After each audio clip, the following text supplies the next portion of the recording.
Episode 2 kicks off with news coverage of She-Hulk's brief showdown with a villain known as Titania, who, according to lawyers, burst into the courthouse as a result of an extreme case of low blood sugar. Jessica's fame rose quickly. Nikki and her head out to a bar where people are shouting her new moniker, She-Hulk.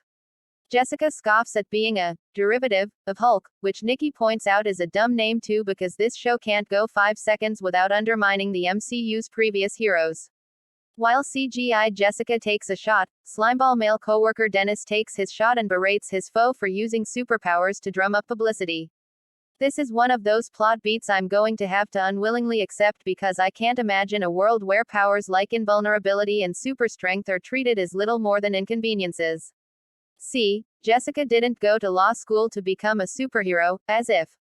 That's for billionaires and narcissists and adult orphans, for some reason. That's an actual line in the show. Jessica notes that the Avengers don't offer healthcare, maternity leave, or a pension. Eventually, the boss appears and asks our very drunk hero to un-She-Hulk so he can fire her.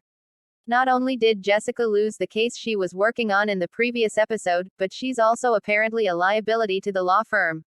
As it turns out, every law firm feels the same way, leaving Jessica out of a job. You'd think one of the Avengers would show up and recruit her to the team, but who needs logic when you can have hilarious situational comedy centered around family dinner? We meet Jessica's family, including her father, Morris, and is that Mark Linn-Baker from Perfect Strangers. Suddenly, my TGIF comment feels entirely spot on. We also meet cousin Ched, who just got promoted at Best Buy, Jessica's eccentric mother, Elaine, who tries to set her daughter up with a guy at the local coffee shop. He wants lessons in how to be a hero, and a gaggle of other family members. No one seems to care that Jessica can turn into a giant green monster. Again, this show exists in the MCU.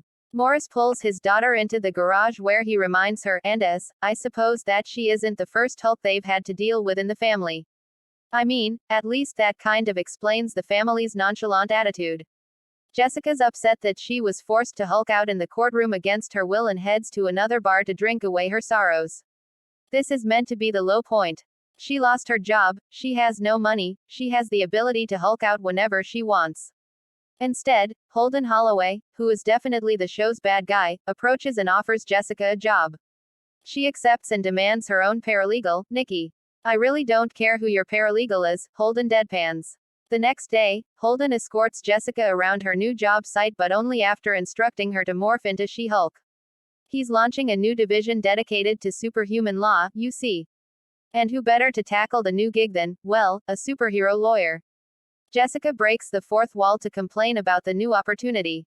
These dodos didn't have to do this on their first day of work, she says whilst passing a room full of men. Subtle. It's worth noting that the FX in this episode are not very good. She-Hulk moves erratically and occasionally look like something out of Beowulf. That wasn't a problem in the first episode, or maybe I wasn't paying close enough attention. Nikki is far more enthusiastic and just excited to have a job. We meet Pug, who walks in with a gift basket and directions to the best bathroom for pooping. These are top-tier jokes, people. Moments later, Jessica learns she's taking the villain Abomination on as a client despite the rather obvious conflict of interest the situation presents. If you don't take the case, you don't have a job here, Holloway says. He's mean. Cut to a prison where a guard orders Jessica to un-She-Hulk. You just know at some point she's going to call out these men for constantly ordering her to change form. Another guard escorts Jessica to Abomination. The music informs us that this moment is serious, but our plucky hero doesn't look worried in the slightest. She even cracks jokes. Surprisingly, Tim Roth is in this episode. I thought it would just be his CGI counterpart, so color me surprised.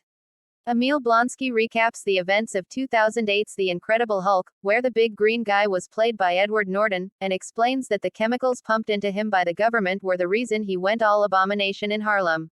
Man, The Incredible Hulk was a long time ago. Blonsky starts reciting haikus he wrote to each of his victims because that's what you use Tim Roth for in a television show. Jessica heads home and calls Bruce to gauge his feelings on Blonsky, leading to a funny exchange that's capped off with the latter stating, "That fight was so many years ago, I'm a completely different person now." Besides, Blonsky wrote Bruce a letter and a nice haiku. The first thought that popped into my brain during this beat, we are going to see Hulk rage out once more. Abomination is obviously still a bad guy. I assume Jessica manages to free him, leading to a larger plot probably devised by Holloway, centered around our incredible pal. Jessica will have to use Bruce's notes to figure out how to talk him back to normal, and in so doing discovers a mysterious name, Betty Ross. Liv Tyler returns to deliver the whole "sun's gettin' real low" line to turn Bruce back to normal, following some intense or wacky fight scenes between Banner, Abomination, Daredevil, and She-Hulk, and gives the lonely, isolated man the happily ever after he deserves. In a sense, She-Hulk could end up serving as closure for the Incredible Hulk. Anyway, Bruce is okay with Jessica representing Abomination. He still laughs at her new name though. The conversation ends with Bruce stating he has some things to take care of, and the camera pulls back to reveal our hero kicking back in that weird spaceship we saw in the first episode, and yes, it's in space. Which just means Hulk isn't around to help out his cousin when things inevitably take a turn for the worst, at least until the final few episodes. My theory still stands. With Bruce's blessing, Jessica calls Holloway and takes the Abomination gig. She's gonna give it her all. Of course, he says. "Oh, you might want to turn on your TV." She flips on the tube and sees that her client, Abomination, escaped from prison to participate in those underground death matches we saw in Shang-Chi. "Oh," Jessica says to us. "That sucks." Cue credits. Oh, wow, that was it.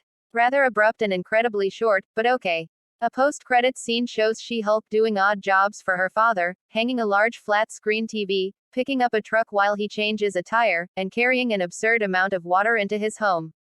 That actually made me laugh.